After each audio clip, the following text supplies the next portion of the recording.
Sean Diddy Combs used to wake up to the sound of luxury penthouse windows opening onto Manhattan's skyline. Now he's waking up on a metal bunk at Fort Dix, a low-security federal prison in New Jersey. No private chef, no staff, no empire meetings. Just steel beds, concrete walls, and a future that looks wildly different than the one he spent decades creating. It's a surreal turn for a mogul who once embodied everything untouchable about hip-hop royalty. Diddy wasn't just successful, he was the success story. The man behind Bad Boy Records, the one who helped paint the soundtrack of the late 90s and early 2000s alongside the notorious B.I.G., Mace, and Faith Evans. He turned parties into polished platforms and club culture into corporate strategy. He didn't just market Ciroc, he was Ciroc. MTV couldn't breathe without him during the era of making the band. And let's not forget, with Revolt and his fashion hustle, Diddy didn't ride culture, he owned it. So how did all of that lead here? In early 2025, Diddy was convicted on federal charges tied to facilitating transportation used for prostitution, the kind of legal language that doesn't hit headlines until you dig into the details. The sentence, 50 months. Suddenly, a career spanning 30 years was overshadowed by a single judgment. His dominant decades were reduced to sinister speculation, courtroom transcripts, and mugshots. Public reaction was immediate and brutal. Sponsors pulled away, public figures stopped commenting. Brands once boasting about being Ciroc boys quietly deleted tweets. This wasn't just legal fallout. It was cultural exile in real time. A man once surrounded by yes-men and flashing lights now faced a wall of silence. The same machine that helped build his myth began erasing it frame by frame. But the external collapse was only part of the story, because despite the noise outside, the press, the rumors, the headlines, insiders say something was breaking inside too. His entire identity, his sense of control and discipline, what he thought made him.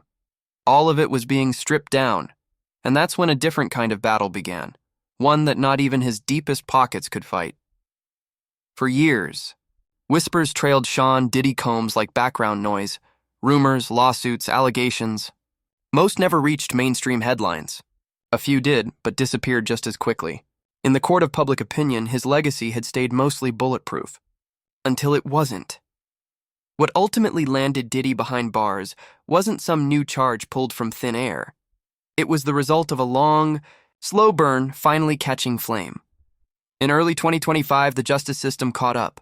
He was convicted in federal court for crimes related to the transportation of individuals for illicit purposes, legally referred to as facilitating interstate prostitution. On paper, it sounded clinical. But beneath the surface, the accusation struck at the heart of Hollywood's most chilling conversations: power, exploitation, and celebrity complicity. Prosecutors pointed to a pattern stretching back years, allegations that Diddy had allegedly played a role in orchestrating travel for women in circumstances that appeared consensual. But on closer inspection, raised serious ethical and legal concerns. While the court focused on specific instances fit for prosecution, those familiar with the case say the investigation glimpsed something much larger, a system, not just a moment. This wasn't Diddy's first dance with controversy. In the years leading up to his conviction, multiple civil lawsuits were quietly filed, some later withdrawn, others settled under NDAs, and a few that resurfaced as public sentiment began to sour. Many of these suits shared disturbing themes: coercion, control, and blurred boundaries between business and pleasure. Speculation also circulated online, unconfirmed but widespread, linking Diddy to a broader circle of powerful men in entertainment with similar accusations against them. Rumors began connecting dots between private jet manifests, late-night parties, and non-disclosure agreements. The media never named names outright, but the public started asking, was Diddy operating alone? Or was he a piece of something bigger? Then everything accelerated. Following an anonymous tip, federal investigators reportedly reopened dormant files. Momentum built fast. Within months, a sealed indictment became headline news. Once the case was unsealed, the internet exploded. Twitter threads dissected timelines. Reddit dug into blind items. For the first time, Diddy's name wasn't trending for a remix or business move. It was trending for something darker. Still, for all the media attention, there was another fight building, one that wasn't about courtrooms or headlines at all, because while Diddy was preparing for sentencing, he was also confronting something even more personal, his own unraveling behind closed doors. Before the transfer to Fort Dix, Diddy spent the early days of his incarceration inside one of the most infamous correctional facilities in the U.S., Brooklyn's Metropolitan Detention Center, known simply as MDC. This wasn't a brief overnight stay. He was there for weeks, and for someone used to penthouses and private jets, MDC is a different world entirely. Behind the closed gates of this federally run facility lies a reality that's been described by critics, attorneys, and even former guards with the same word again and again: chaos. Overcrowded units, cells packed with 3 men where there should be 2, fluctuating temperatures, rats, mold, food that's barely edible, inmates with medical needs left untreated, tension boiling under the surface, always one wrong glance away from violence. And then there's the high-profile threat factor. Being rich and famous in prison doesn't buy you safety. It paints a target on your back. Especially when your name's connected to sex-related charges. That combination? Inside MDC, it makes you vulnerable. Very vulnerable. One source close to the situation shared a disturbing story that added weight to those fears. According to this account, which has circulated in private circles, Diddy woke up in the middle of the night to find another detainee standing over him with what looked like a makeshift blade. No direct attack was made. The man eventually walked away. But the message was clear: you're not untouchable in here. His legal team never went public with that specific incident, perhaps fearing it would trigger even more scrutiny or suggest weakness. But others close to his camp acknowledged Diddy was shaken by the early days in MDC, not just by what was happening around him, but by what he had become inside that space.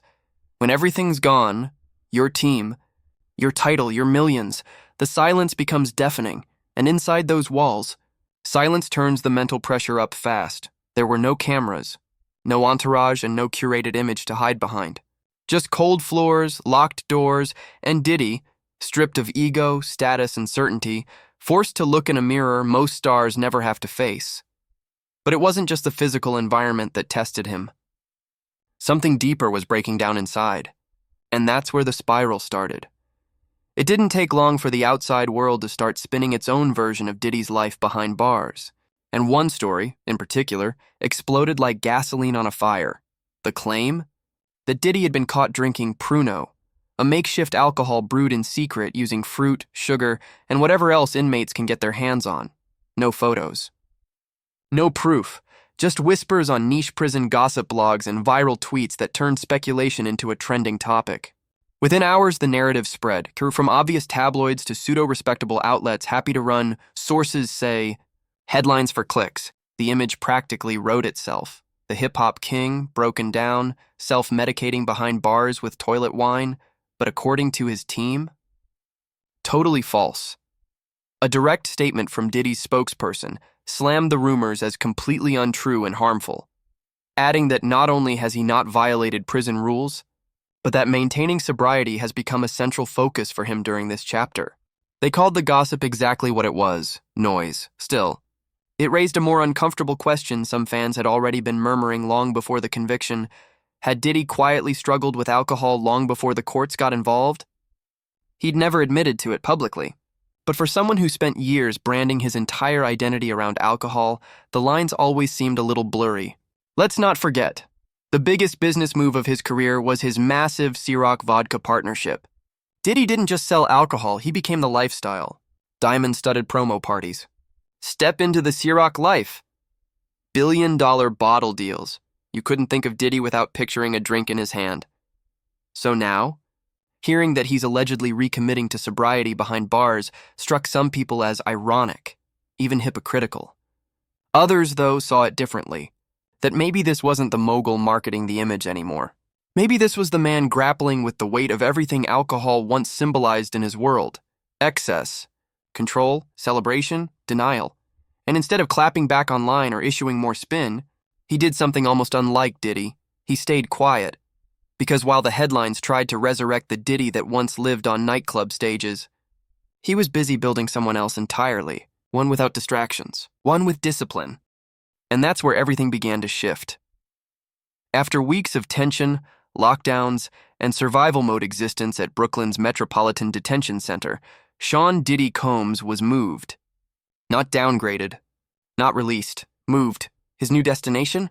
Fort Dix, a low-security federal correctional institution set in the Pine Barrens of New Jersey. And while it's still prison, let's be clear, it's a world apart from MDC. For one, Fort Dix isn't vertical chaos crammed into concrete walls. It's sprawling, open air, a compound-style layout instead of jailhouse towers. Inmates here walk between buildings, breathe real outdoor air, and follow a more structured daily regimen. And unlike MDC, Fort Dix actually offers programs, rehab support, wellness routines, and sentence reduction opportunities tied to personal development. This wasn't just a lucky reassignment either. Diddy's legal team directly requested the transfer, citing his need for reliable access to recovery programs and proximity to his children and close inner circle, many of whom are based in or near New Jersey. For incarcerated individuals, regular visitation has been proven to boost emotional stability and long-term rehabilitation, especially for those working to maintain sobriety under pressure. And depending on how you look at it, Fort Dix, still a place defined by fences and rules, might be exactly the environment Diddy needed, not just legally. But personally, here the distractions are fewer. Ego matters less. There's no media to perform for, no spontaneous headline to chase. It's all about routine, wake, count, exercise, program, reflect, repeat. Several former inmates of Fort Dix, speaking anonymously, described a culture that rewards structure and punishes drama. Those who lean into the system's rehab tracks can earn early release time. Stay clean, stay involved. You can walk out faster and stronger, but only if you're willing to leave your pride at the door. And for someone who once built an empire on image and bravado, that might have been the biggest adjustment of all, but according to insiders, Diddy didn't resist the change. He leaned in, dropped his shoulders, stopped trying to keep up appearances, because this wasn't about saving face anymore. This was about saving himself, and this is where he made a decision few expected, to stop fighting the system and start using it to rebuild. For most of his life, Sean Diddy Combs lived without limits. Private jets on standby, staff at his fingertips, champagne at breakfast and if he wanted it. The kind of lifestyle where no was never really part of the vocabulary. Now, his alarm buzzes before 6 a.m. and his day starts with a head count. Welcome to Fort Dix, where power is measured not by status, but by self-control. Every morning, Diddy follows a strict schedule. Early wake-ups, mandatory bed checks, morning rec, inmate programming that includes addiction recovery meetings, anger management classes, and general workforce readiness. It's not glamorous, but it's rhythmic. And in that rhythm, according to insiders, he started to find something he hadn't felt in a long time: clarity. He's traded Ciroc brunches for black coffee, designer suits for government-issued khakis.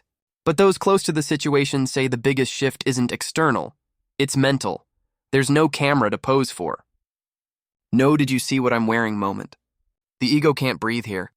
And slowly, day by day, that constant need to perform has started to fade. His spokesperson recently shared that Diddy is committed to staying clean and focused on accountability over perception. That's a sentence you'd never expect from the same man who once built an empire on nightclub VIP tables and hyper-curated public appearances. But now, in the stillness of prison structure, he's being forced to engage with something stars at his level rarely do: honest self-inventory. Though unconfirmed officially, some within his inner circle have hinted that he's reconnecting with his spiritual side, possibly engaging in prayer sessions, personal reflection, even casual Bible study. He's reportedly been journaling daily, writing letters by hand, not to fans, to family, to people who, according to him, actually matter. And that may be the most sobering part of all. Not the lack of alcohol, but the realization of how much noise he used to drown out with it. For a man who once indulged in everything: sex, success, celebration, substances, discipline now means something radical: choosing stillness, choosing limits, choosing to sit with silence instead of running away from it. But here's the thing about silence: it doesn't erase the past, because even as Diddy rebuilds behind bars, the ghost of who he used to be still looms large, and for someone who built his entire legacy on image, forgetting isn't part of the program. If there's one thing Sean Diddy Combs has always mastered, it's the art of the image. But now, that image has gone almost completely silent. Since his conviction and incarceration, Diddy's once dominant public voice has practically vanished. No flashy interviews, no podcast appearances, no exclusives with legacy outlets hoping for a carefully staged redemption moment. Not even a direct statement from the man himself. Just flat, impersonal social posts, usually drafted by his team or family, emphasizing personal growth, accountability, and a desire to focus on what matters most. And that silence? It's no accident. Insiders suggest it's part of a calculated long game, a true PR blackout. Clean the slate. Let emotions cool. Disappear just long enough to make people forget the loudest headlines. So when he does speak again, he controls the moment. It's not a new play. We've seen this dance before. Robert Downey Jr. reinvented himself from addict to Iron Man. Martha Stewart went from an orange jumpsuit to sipping wine with Snoop Dogg. Even Gucci Mane's post-prison transformation, leaner, cleaner, focused, turned him from a cautionary tale into a cultural reset. So if there's one unspoken rule in celebrity redemption arcs, it's this: the silence has to feel real. The comeback only works if the time away looks like healing, not hiding, which is exactly what Diddy's team is trying to manufacture in real time. No engagement with the tabloids. No rebuttals to the rumors. Just controlled, minimal drip-fed messaging, all reinforcing the idea that he's focused on internal change while letting the drama age out of relevancy. But behind that quiet front, the strategy is loud and clear. This isn't just about surviving a sentence. It's about rebranding the man who went in so the world might someday welcome something, or someone, different when he comes out. A retreat from fame isn't weakness in today's media landscape. It's a reset. And for someone like Diddy, whose empire rose from constant reinvention, this may be his most ambitious pivot yet. Still, not everyone's convinced, because for some, silence isn't accountability, it's manipulation in disguise. For all the talk of transformation, silence, and sobriety, not everyone's buying it. Underneath Diddy's low-profile rebranding effort is a growing wave of skepticism, from fans, industry insiders, and social critics who believe this isn't redemption. It's damage control. Some are calling it a calculated optics move, a carefully choreographed shift from hostility to humility, designed less around healing and more around preserving whatever's left of the Combs brand. And given the timing, shortly after conviction, perfectly paired with statements about discipline and personal growth, it's not hard to see why people are questioning it. Because from the outside, it all looks too polished. Too convenient. The quiet social captions, the spiritual overtones, the emphasis on accountability without any direct public reckoning of what actually happened. To critics, this isn't growth. It's branding. It's repackaging. A soft focus filter over a hard reality. They argue, if Diddy was truly committed to facing his past, wouldn't he be doing more than projecting a quiet, sanitized version of himself? Wouldn't the apology be louder than the PR team's edits? But here's where things get murky. What does real growth even look like when the entire world is watching your downfall? Can someone like Diddy, billionaire, pop culture icon, controversy magnet, even have a private reckoning anymore? Or will every legitimate step toward change always be drowned out by public disbelief? Is it possible to hurt people, lose everything, pay the consequence, and still rebuild? And if so, who decides when that transformation is real? His fans, his victims, the press? Or is that decision something only he can make? There's no easy answer.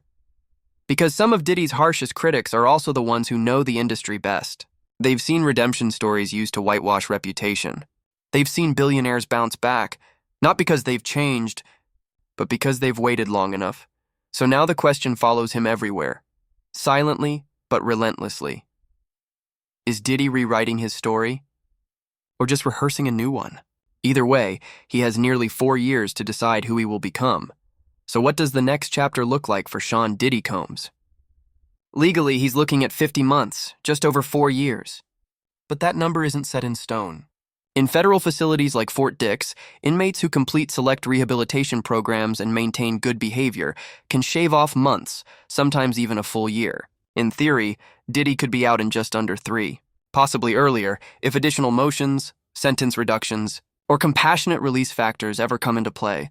Still, even if the bars disappear, the damage doesn't.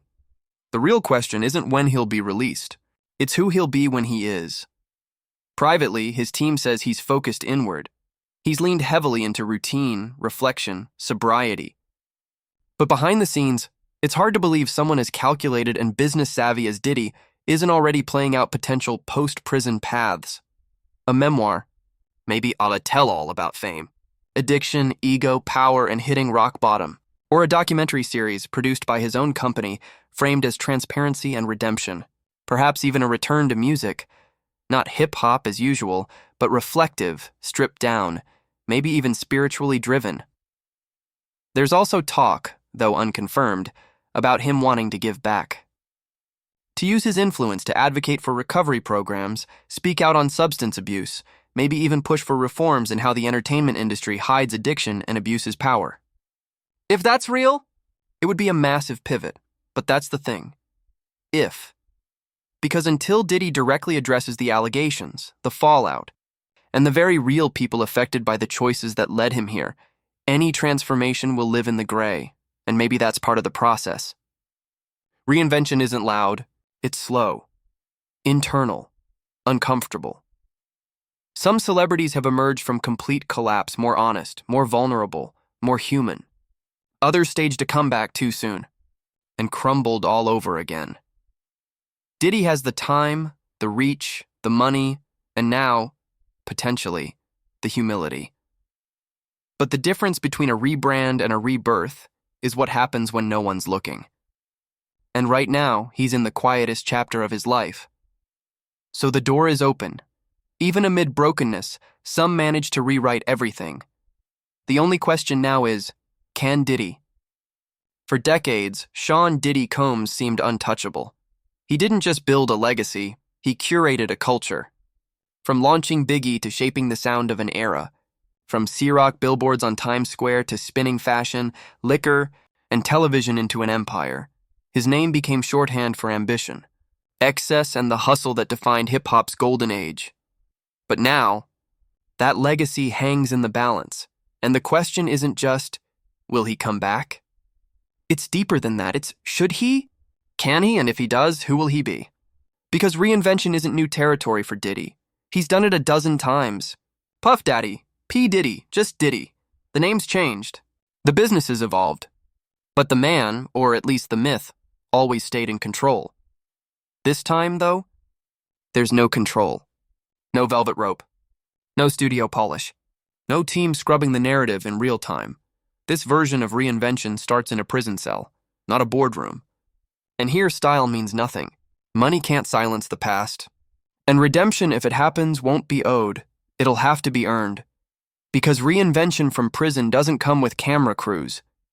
It comes with isolation, pain, sobriety, reflection, and truth. The kind that isn't written in captions but carved out slowly, day by day. So where does that leave him? On the outside, the world keeps moving, faster than ever. Music is evolving. New moguls are rising, and in 4 years, or fewer, Diddy's return, if it comes at all, will be to a landscape that no longer depends on him. Will he rise from the ashes of scandal as a man transformed, humbled, more honest, and truly changed? Or will his chapter quietly close behind the noise, his empire fading, his name reduced to cautionary tale? Only time will tell, but make no mistake, time isn't just what he's serving, it's what he's using to decide who he'll be when the bars come down.